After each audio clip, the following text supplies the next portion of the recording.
Welcome to your Astro Forecast for the week of January 29th. I'm Sarah Nicole. This is Twisted Goddess Tarot, and my mission is to help you navigate the cosmic energies with greater awareness. If you're watching right now, you're probably watching the replay. If that's the case, go ahead and say hi so I can come back and chat with you.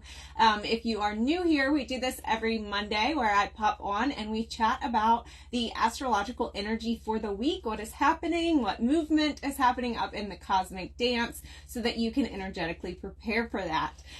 So let's dive into it. This week we do not have a lot of movement. I am going to kind of backtrack and talk about something that happened late last week. We had Uranus station direct, which means that that was the last planet in the sky that we had retrograde, and that is opening us into a time until April 1st where we have all planets direct. So what that means is that there is no major planet. Of course, we do still have some asteroids retrograde. We still have some goddess asteroids retrograde right now, but the major planets are all heading in a forward momentum. There's nothing, no major planet asking you to slow down, asking you to backtrack, asking you to review. They're all saying go for it. I know this can be a weird time though, because in the Gregorian calendar, our new year starts January 1st, but in nature, we're still in winter. We're still in that hibernation period, and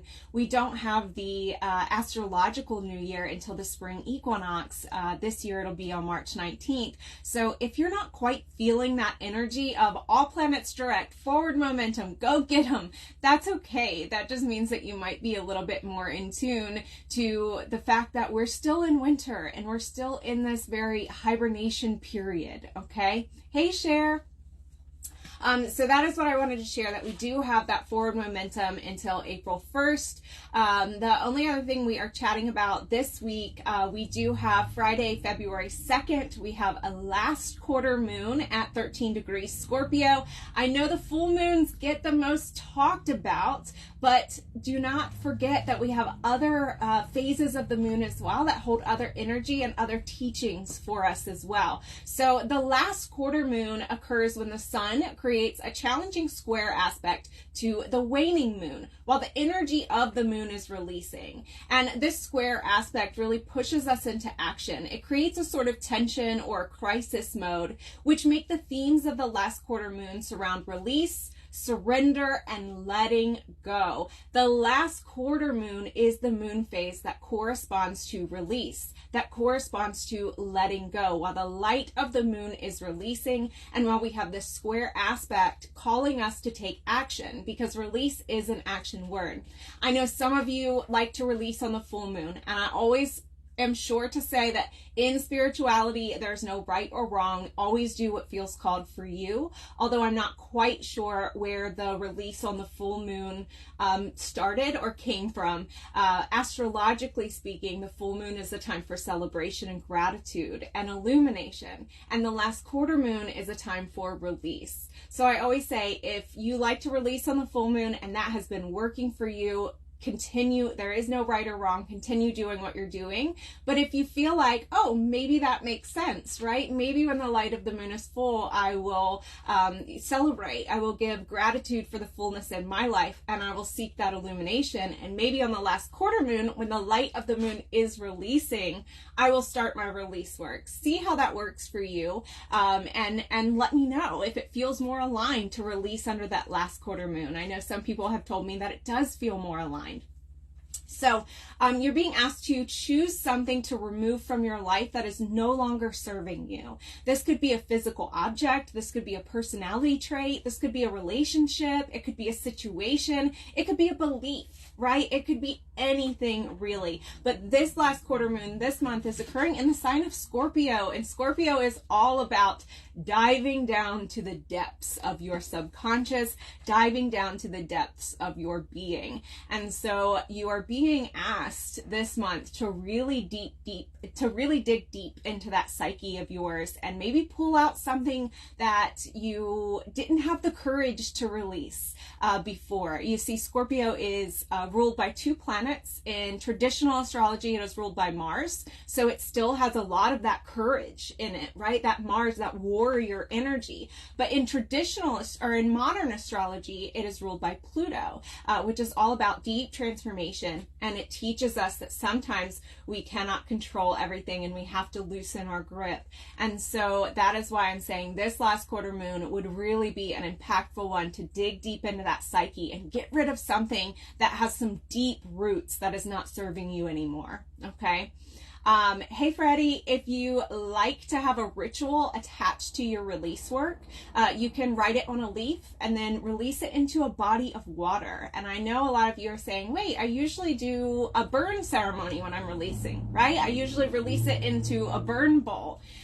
Personally, when I am doing release work with the last quarter moon, I like to release based on the element that the moon sign is. So if it's in a fire sign, if it's in Aries or Leo or Sagittarius, I will write it on a piece of paper or a leaf and burn it. But since we are having it in a water sign, it can be really beautiful to write it on a leaf and then release it into a body of water, whether that be the ocean or a river or a lake, or any body of water close to you. I mean, you can even put it in a sewage. You're releasing it. So you could even put it in, you know, like a drain pipe and let it go, right? And that's why I say a leaf rather than paper, so we're not littering. Bay leaves are fine. I just say any leaf for this factor, just because I don't want to litter. That's why I don't say paper, right? So also, I know that we all like to charge our crystals under the full moon and make moon water under the full moon. And that is a beautiful, beautiful practice. Vanessa, yeah, flushing it. Yeah, that's why I was like, down a drain pipe, down a waste pipe. Remember, we're releasing, we're getting rid of it, right? So it doesn't need to be in a pretty bottle of water or pretty body of water. So remember that we can charge crystals or make moon water under other moon phases as well. And so any crystals, water, or any other spiritual tools that are charged under the last quarter moon hold the energy of releasing, of letting go, and of banishing. So I would like to really charge my crystals that I utilize for maybe cord cutting or release work under the last quarter moon, like my black kyanite or things like that. So that is our last quarter moon in Scorpio. We're being asked to really dig deep and release what is really deep rooted there, okay? So you may have to do some additional work towards that. Remember, Scorpio co-ruled by Pluto and Mars, so we have that courage to tap into. The card for the last quarter moon in Scorpio says reveal what needs to be seen, right? So it's digging deep. It's digging deep. What's under the surface, it may not be immediately evident to you.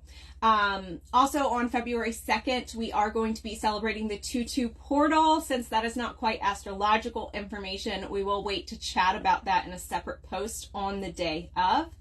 Also, one other thing I want to talk about, it's not happening this week, but we may start feeling it this week. We're getting close to a major astrological meetup in regards to our healing and our soul's path.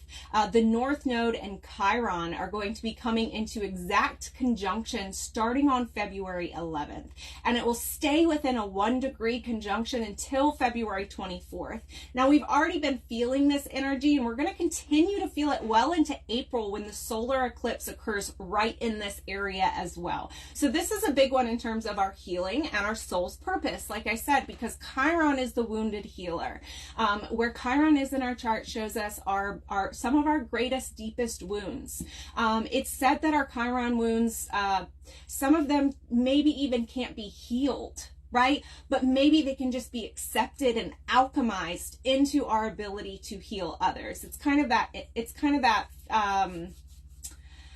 how do I want to say this? That when you go through something, you are in a unique position to help someone else go through that same thing. That is the Chiron story. And so we're getting this message of Chiron, the wounded healer, really pushing us towards healing and towards accepting and towards moving from victim to empowerment. aligned with the North Node, which is our soul's path, the direction we're meant to head for our soul's growth and for our soul's evolution. So this is this beautiful energy coming together of the universe asking us to heal in order to get closer to our soul's purpose, right? It's kind of this energy of Aries. It's in Aries, this bold, this pioneering, this really, when I think of the ram, the Aries ram, I think of a battering ram. I think of Aries would never allow a closed door to hold it back. Aries is going to battering ram right through that closed door and make an opportunity for itself. That is the energy of Aries. And so we have Chiron, our wounded healer, really asking us to accept our wounds and alchemize them into healing gifts, coming together with the North Node, our soul's direction, the dragon's head, the direction we're meant to be heading in this beautiful, brave, fiery Aries sign.